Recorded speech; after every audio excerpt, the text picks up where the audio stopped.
So listen, it's 2023 and there has never been a better time to be an introvert. So it's time for you to stop messing around and get your life together. Because in this video, I'm gonna be going over the 9 best jobs for introverts, and I'm gonna be breaking them down into 3 different job types. And this is gonna help you find the best job for your personality type. And those 3 are going to be creative, business, and technology related careers. And you have to understand that picking the wrong career, especially as an introvert, will absolutely obliterate your chances of having a happy life and getting a good job that gives you fulfillment and makes you happy. And it's not only important to choose the right career, but it's also important to choose the right job within that career. And this holds very true with the first category we're gonna be talking about, which is creative careers. So they did a survey of the most desirable jobs in the United States for young people, and YouTuber came out to be #1 by a wide margin. But there's one massive problem with being a YouTuber. You see, normal businesses are structured kind of like a pyramid, where the CEO is on top, then you have the executives, then you have management, and then you have the employees. So if you take the CEO out of the top part, the business is still relatively stable. YouTube businesses are the exact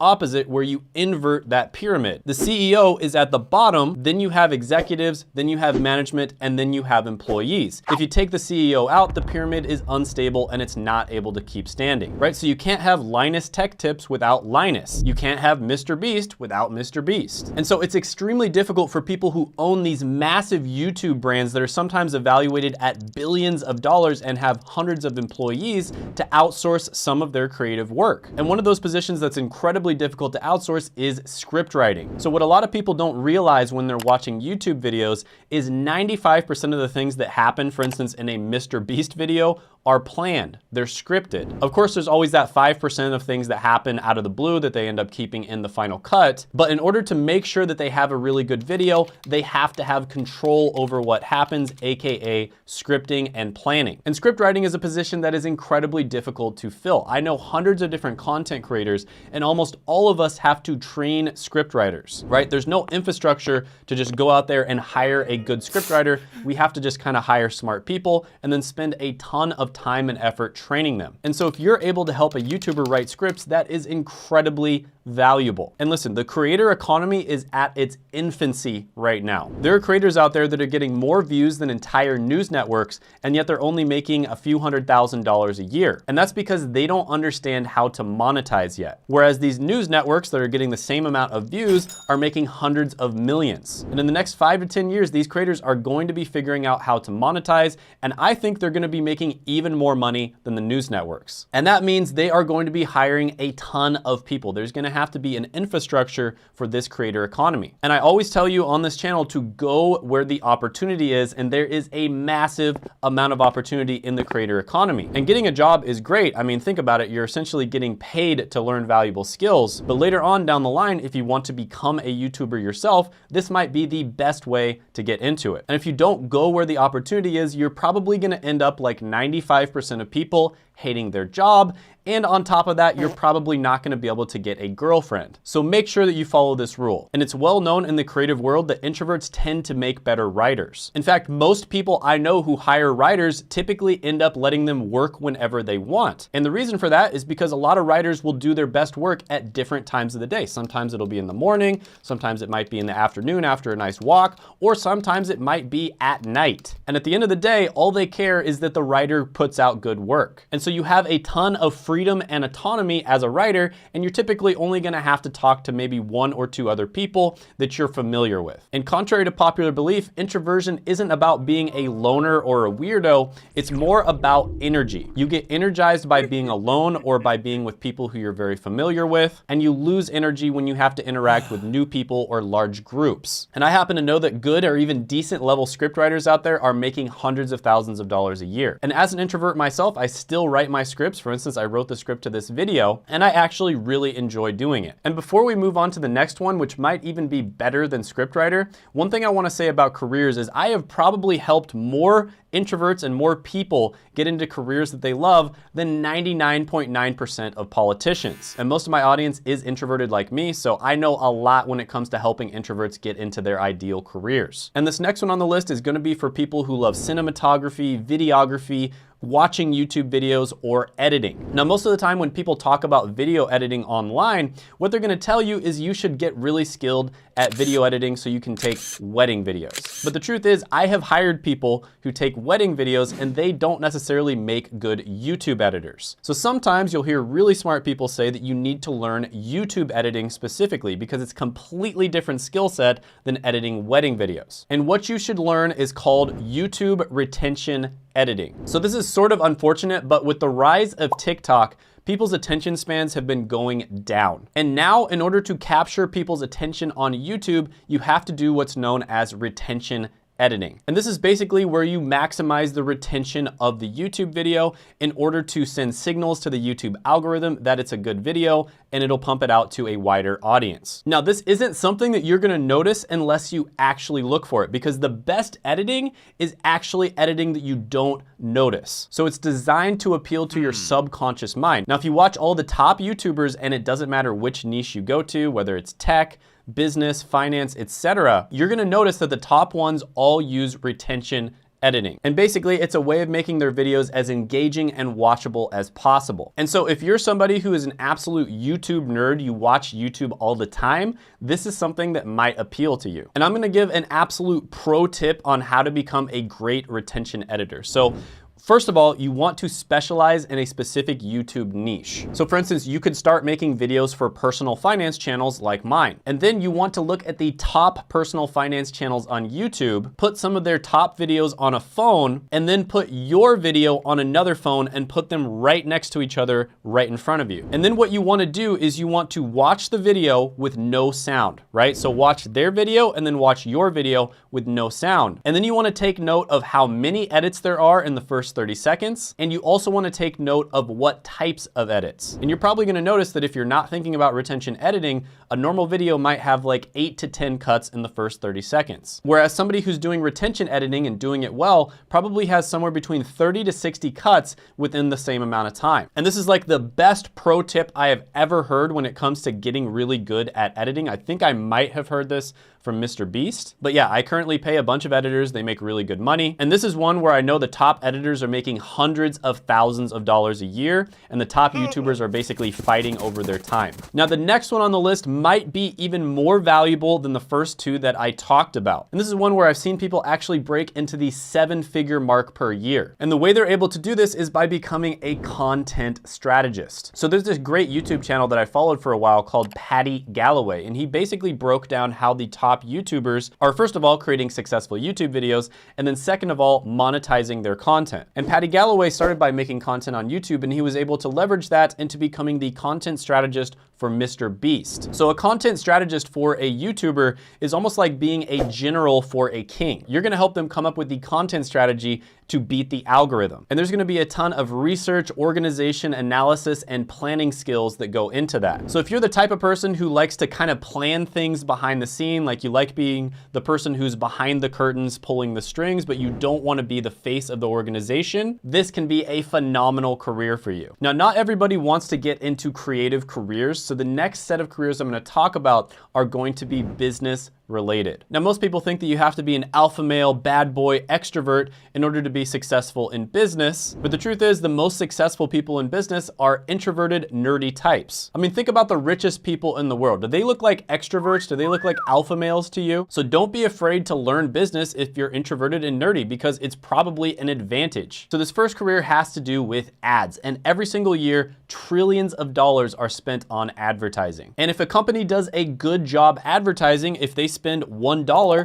they might get $10 back. But if they do a bad job advertising when they spend $1, they might actually lose money. And that's where you come in as a pay-per-click specialist. You're gonna be managing and optimizing paid advertising campaigns for business on websites like Google or YouTube. And if you get good at this, this is an incredibly valuable skill set. I mean, think about it. A bad pay-per-click specialist might spend $1 and get like $1.10 back, whereas a good pay-per-click specialist might spend $1 and get $10 back. Of course, companies are going to pay people who are good at this sort of thing because it's going to directly make them more money. Now, speaking of marketing, I don't have a massive marketing team like all the big universities do that are trying to get you to spend $100,000 on a college degree. And so I get a lot of my viewers from word of mouth. People share my videos with their friends and their family whenever they see somebody who's struggling with careers. So if you know somebody who needs to watch some great content about careers and education or just personal finance in general, send them this video. So this is one where even at the entry level, you're able to make like 40, 50K per year. In fact,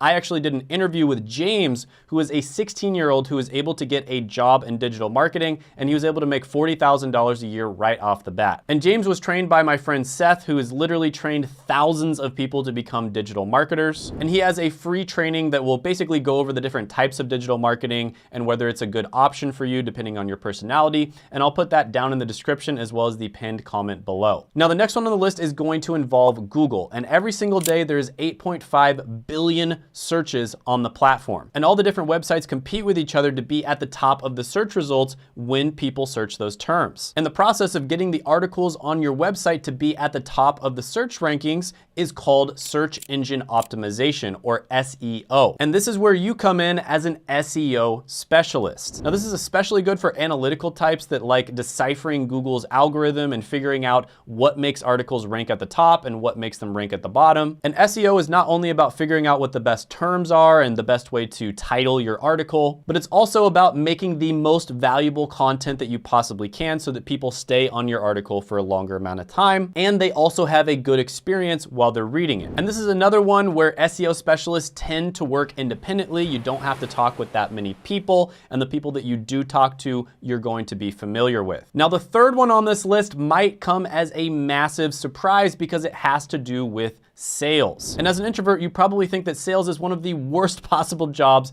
that you could do. But actually, some of the best salespeople I know are introverts, and my favorite job ever as an introvert myself was a sales job. And sales is one of the most valuable skills you could possibly learn, and it's the #1 job that billionaires and millionaires have done in their past. And this particular role is not only good for sales, but it's also good for what's known as prospecting. And that is going to be a business development representative. And this is basically where you're going to be establishing new relationships with companies and maintaining old relationships. And so, for instance, you might work for a software company that solves problems for other companies. And basically, your job is to have a long-term relationship with these other companies. So it's not like a sketchy used car salesman type of role. And so some business development representatives are just going to do the prospecting part. And that does not involve very much human interaction. But a lot of BDRs will actually move on to talking to their clients as well. But again, you're not going to be meeting too many new people, and you're probably going to be talking with the same people most of the time. And on top of that, selling over the phone isn't nearly as intense as selling one-on-one in person. Now, unfortunately, contrary to what the news might say, you can't just identify as a top-level salesman because objective reality kind of gets in your way. This is something you're gonna have to work at. But if it sounds like too much for you, I think you're really gonna enjoy the next 3 on the list that have to do with technology. So technology is probably the #1 industry you could possibly work in. There's more opportunity in the tech industry than any other industry out there. And pretty much every successful business now is using a ton of technology, both hardware with computers, phones, iPads, etc., and also software. And in order to maintain that technology infrastructure, you're going to need people in the IT department. And that's where IT help desk comes along. And in my opinion, this is probably the easiest position that you can land to get your foot in the door in the technology industry. So this position as an introvert will allow you to work independently, and it will also allow you to solve technical issues. And yes, you will be having to answer phones and talk to people, but a lot of the time it's going to be people in your company that you already know. And again, talking to people over the phone isn't nearly as bad for introverts as talking to people one-on-one in person. Plus, there's a ton of great jobs that you can move into in the future. Now, this is another one where you're probably gonna start off around 40 to 60K per year, but you can move up into much higher paying jobs than that in a short period of time. Now, one of the reasons why the technology industry has so much opportunity is the fact that technology companies figured out how to collect a bunch of data. And to be honest with you, they did it in a very sketchy way, and they pretty much got away with it. But that's not the topic of this video. But one thing that's very important is the ability to organize, analyze, and provide insights for that data. And being able to do this is incredibly valuable because you've probably seen the articles, data is more valuable than oil or gold. And so that's where data analysts come in. They work behind the scenes using statistical analysis in order to analyze data and then provide valuable insights that will lead to actionable results. Now, this one does require some mathematics abilities, so that might scare off a lot of people out there, but it's usually going to be the statistics side of mathematics. And you can make a ton of money as a data analyst, and there's a lot of jobs down the line. So for instance, entry-level data analysts make about $70,000 per year. But like I said, that's just an entry-level job. There are jobs down the line where you can make it up to like $250,000 plus per year. Now, this next one on the list is the single career that has probably caused the most people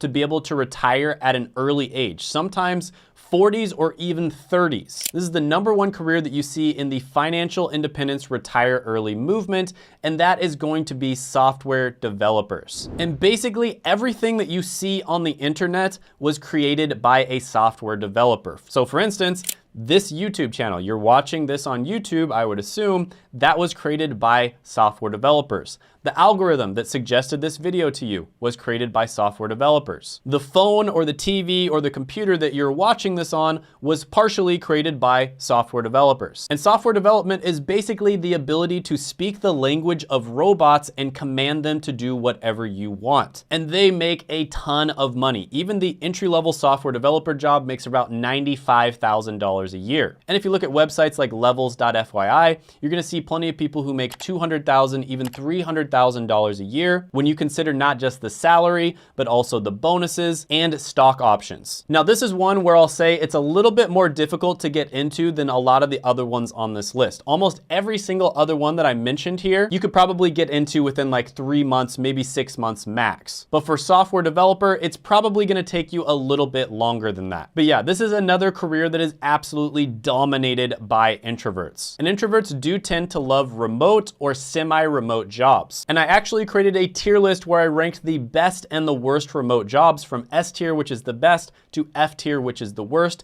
And you can check that out by clicking right here.